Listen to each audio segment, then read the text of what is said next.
台南丰富的历史古迹以及美食小吃，每当拢会吸引真侪国内外游客来到台南佚佗。而公共便所品质也是予游客印象好歹的重要指标之一。台南市自108年至今，向中央争取1亿9000万经费，翻新改建咱市461座公共便所，是全国翻新上侪县市。从108年开始到现在，我们已经跟这个环保署跟现在的环境部争取了将近2亿，就1亿9000万。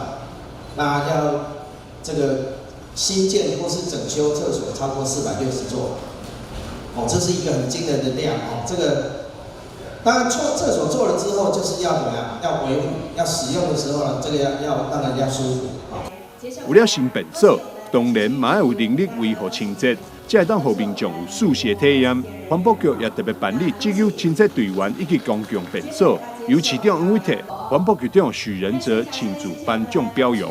恭喜恭喜！热情掌声给我们获奖的同仁特别谢谢所有我们台南市环保局的各位清洁队的各位同仁，还有环保局的所有的同仁，其实大家都非常辛苦，尤其我们刚历经的这个疫情现在疫情已经慢慢荡下来了，但是我们还是非常的这个兢兢业业除了本身我们自己的工作之外，你知道疫情他们平常没有去都不知道清它一大堆废弃物，废弃物到哪里去？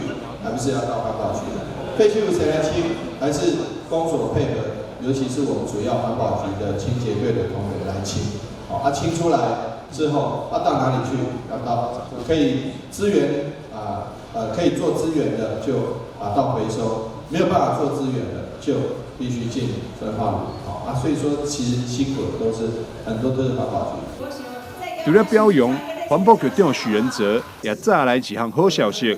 由于环保局清洁同仁除了例行工作以外，同时嘛要协助疫情清消，是相当的辛苦。